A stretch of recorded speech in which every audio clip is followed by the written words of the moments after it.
si la formation de psychologue clinicien, c'est vraiment être au chevet du patient, ce qui pourrait être ajouté, c'est une formation à la thérapie. C'est l'invitation pour de jeunes cliniciens d'aller s'engager dans un travail personnel, c'est ce qui est proposé. La fac ne peut pas exiger ça, mais peut vraiment inciter à ce travail personnel, mais aussi de commencer à offrir des outils, des dispositifs de formation à des outils thérapeutiques, pas seulement une découverte ou une initiation, comme ça peut se faire encore, initiation au psychodrame, initiation à la méthode d'observation, par exemple Esterbik, initiation au coaching d'entreprise, initiation à la thérapie systémique, mais vraiment des outils suffisants pour commencer à pratiquer aussi l'exercice de la thérapie, surtout dans la mesure où les psychologues cliniciens se retrouvent être des psychothérapeutes, pouvoir utiliser le titre de psychothérapeute. Donc, s'ils peuvent utiliser le titre de psychothérapeute, alors il est nécessaire qu'ils aient dans leur parcours universitaire la formation au métier aussi de psychothérapeute. Donc, au dispositif de psychothérapie, à l'évaluation d'un dispositif de thérapie, mais aussi à des outils de thérapie, quels qu'ils soient. Après, c'est aux universités de choisir l'orientation. Ça pourrait être l'objet de ce qu'on entend dire aujourd'hui sur un internat de psychologie ou alors un doctorat professionnel. Ça pourrait être l'objet de faire Ça de la peut pratique. être dans l'idée d'un internat de psychologie, comme ça se fait avec des stages, mais les stages pourraient être beaucoup plus tôt, ne pas attendre les masters pour commencer les stages, mais avoir des stages réels en institution, avec une place définie, avec un dispositif précisé, mais plus d'heures de stage. Et aussi un accompagnement plus précis, plutôt que des séances de théorie ou des cours sur des théories, peut-être prendre plus de cours et d'ateliers pratiques, des ateliers avec des chargés d'enseignement, le coût n'est pas énorme, et pour l'université, mais des ateliers où on travaille sur la pratique, des ateliers où on reprend des cas cliniques et beaucoup plus investir en termes d'heures ainsi. Un travail de terrain, oui, sous forme de stage ou sous forme d'un internat, comme on peut l'avoir en médecine, c'est ce qui en fait toute la richesse et le démarrage de l'exercice. Et après, je pense qu'en effet, ça fait des années qu'on parle d'un doctorat, et pas seulement d'un doctorat de recherche, mais d'un doctorat professionnel, ce qui permettrait la reconnaissance d'un haut niveau d'exercice chez les cliniciens, comme ça se passe dans de nombreux pays, ce qui pourra amener même un ordre des psychologues, et ce qui ferait que ces professionnels-là n'auraient pas seulement 5 ans, mais peut-être 8 ou 9 ans de formation, avec déjà un début d'exercice au bout de 5 ans, mais un PhD, au final, ce qui mettrait les cliniciens en France au même niveau que dans certains autres pays, et ce qui amènerait cette reconnaissance. Et pendant toutes ces autres années, l'idée, ce ne serait pas de renforcer la théorie encore et de rajouter de la théorie, qui serait de la psychanalyse ou de la systémie ou des TCC. C'est pendant toutes ces années complémentaires, c'est faire de la recherche, mais une recherche appliquée. Donc une recherche qui est axée sur des outils techniques, des pratiques de terrain, et pendant ces 3-4 années complémentaires qui mèneraient au doctorat, ce serait compléter la formation, mais par de la matière psychothérapique. Essentiellement de la pratique. Sinon, les cliniciens, et c'est ce que je constate, ben, vont se former ensuite dans d'autres instituts, à de la PNL, à droite, à de l'hypnose, à des techniques énergétiques, à de l'EMDR, mais ils le font ensuite. Et c'est difficile de le faire quand on sort des études pour des raisons financières.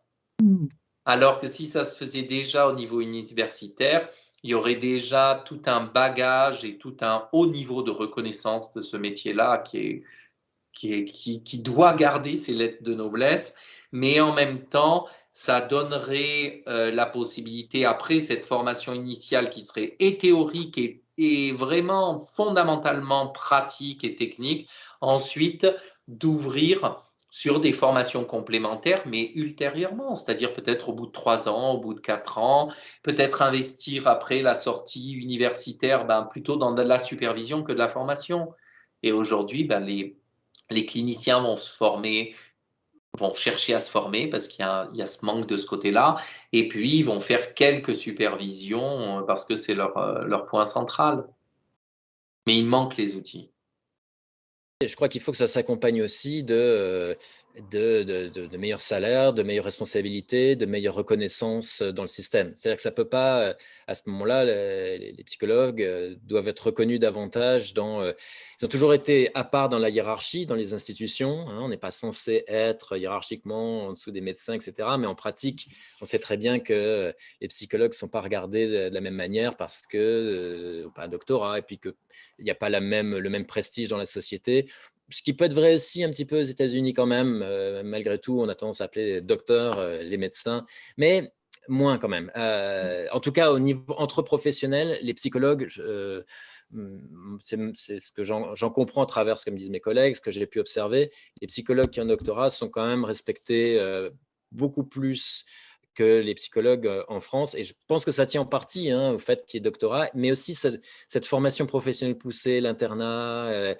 Et puis, il y a des responsabilités qui sont importantes. Donc, les salaires sont bien meilleurs aux États-Unis en comparaison avec la France. Ça, il n'y a aucun doute là-dessus. Que ce soit les tarifs des consultations ou les salaires dans les institutions. Ça va, mais ça s'accompagne d'une formation qui est plus poussée. Donc, si la formation devait être plus poussée en France, il faudrait que ça s'accompagne aussi de tout ça. Sinon, je trouve que c'est ne faire qu'ajouter plus de contraintes, plus d'exigences, mais il faut être réaliste aussi à un moment donné et ça doit être récompensé. Et puis, pas seulement parce que ce serait justice, mais c'est aussi que il faut aussi donner les moyens aux professionnels d'avoir des responsabilités. C'est stressant d'avoir des responsabilités.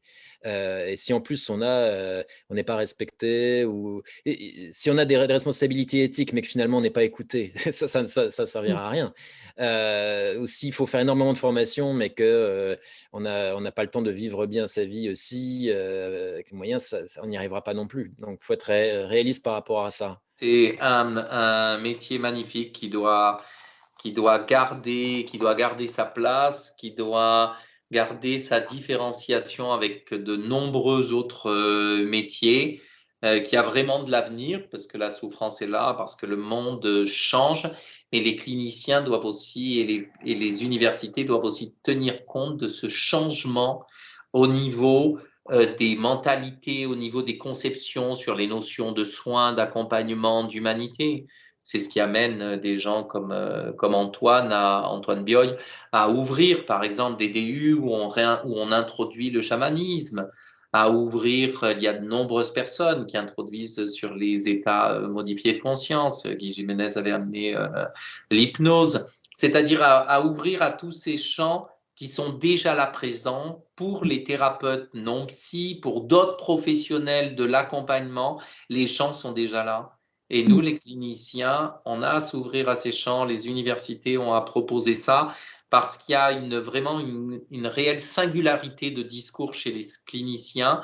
Et si on fait disparaître ce discours-là, on perd cette singularité, on perd cette richesse, et ça appauvrit la société, comme si on perdait la richesse du discours médical, comme si on perdait la richesse du discours énergétique ou spirituel. Tous ces discours-là doivent rester vivants pour la richesse de la société et des hommes qui la peuplent. Mais peut-être un autre élément qui est différent et qui peut-être serait bon de développer davantage en France, en tout cas ça mérite discussion, c'est l'intégration avec la recherche. C'est-à-dire que les psychologues aux États-Unis qui vont jusqu'au doctorat, ça implique qu'ils aient une formation de recherche assez poussée. Euh, c'est En théorie, quand on fait un doctorat en psychologie clinique, c'est pour devenir chercheur en psychologie clinique, mais aussi avoir la possibilité d'être clinicien. Le modèle du chercheur clinicien est beaucoup plus développé qu'en France. En France, quand même, généralement, on est soit clinicien, soit on est chercheur. Il existe des postes hospitaliers où on peut être chercheur et clinicien. Ça peut-être même que ça se développe, je ne sais pas. Je connais des gens qui font ça. rencontré Jean-Louis Monestès, qui était mon directeur de stage. Il était clinicien quelques jours par semaine, si je me souviens bien, une grande partie de son activité, ou en tout cas, ça l'est devenu par la suite. Il est devenu de plus en plus chercheur dans l'institution avec du temps de clinique. Donc, ça existe. Aux États-Unis, c'est beaucoup plus facile, possible, même attendu, d'avoir cette intégration des deux. Beaucoup de cliniciens, par exemple, dans les hôpitaux militaires, ce qu'on appelle les VA, c'est Veterans Affairs, c'est beaucoup d'hôpitaux militaires parce qu'il y a beaucoup de militaires aux États-Unis et les psychologues, ils travaillent beaucoup pour travailler sur tous les troubles psychologiques liés au retour de la guerre. Les États-Unis sont en guerre depuis longtemps dans plein d'endroits. Donc, c'est un des gros employeurs des psychologues aux États-Unis. Mais c'est aussi des lieux qui permettent de faire de la recherche. Donc, beaucoup de cliniciens ont la possibilité de voir, il est attendu de leur part de faire aussi de la recherche.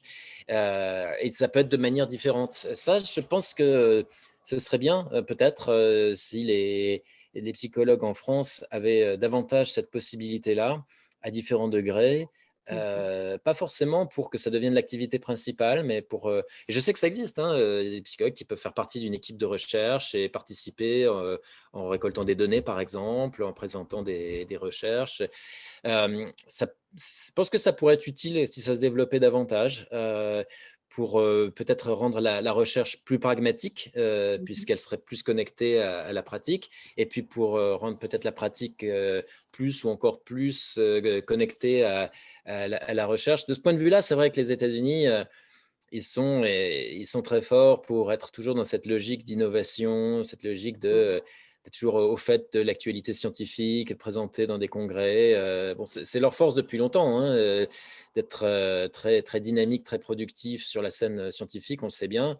Bon, c'est lié aussi à une manière dont l'économie fonctionne, les universités qui sont très chères, les étudiants qui font des emprunts, on en parle ces temps-ci, puisque il y a des volontés justement de changer un petit peu le système et puis d'essayer d'alléger les dettes des étudiants.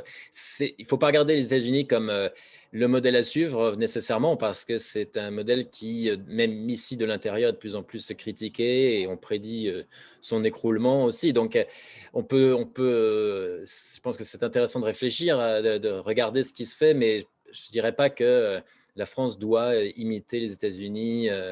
Au final, les choses aussi s'adaptent à ce dont on a besoin dans une société.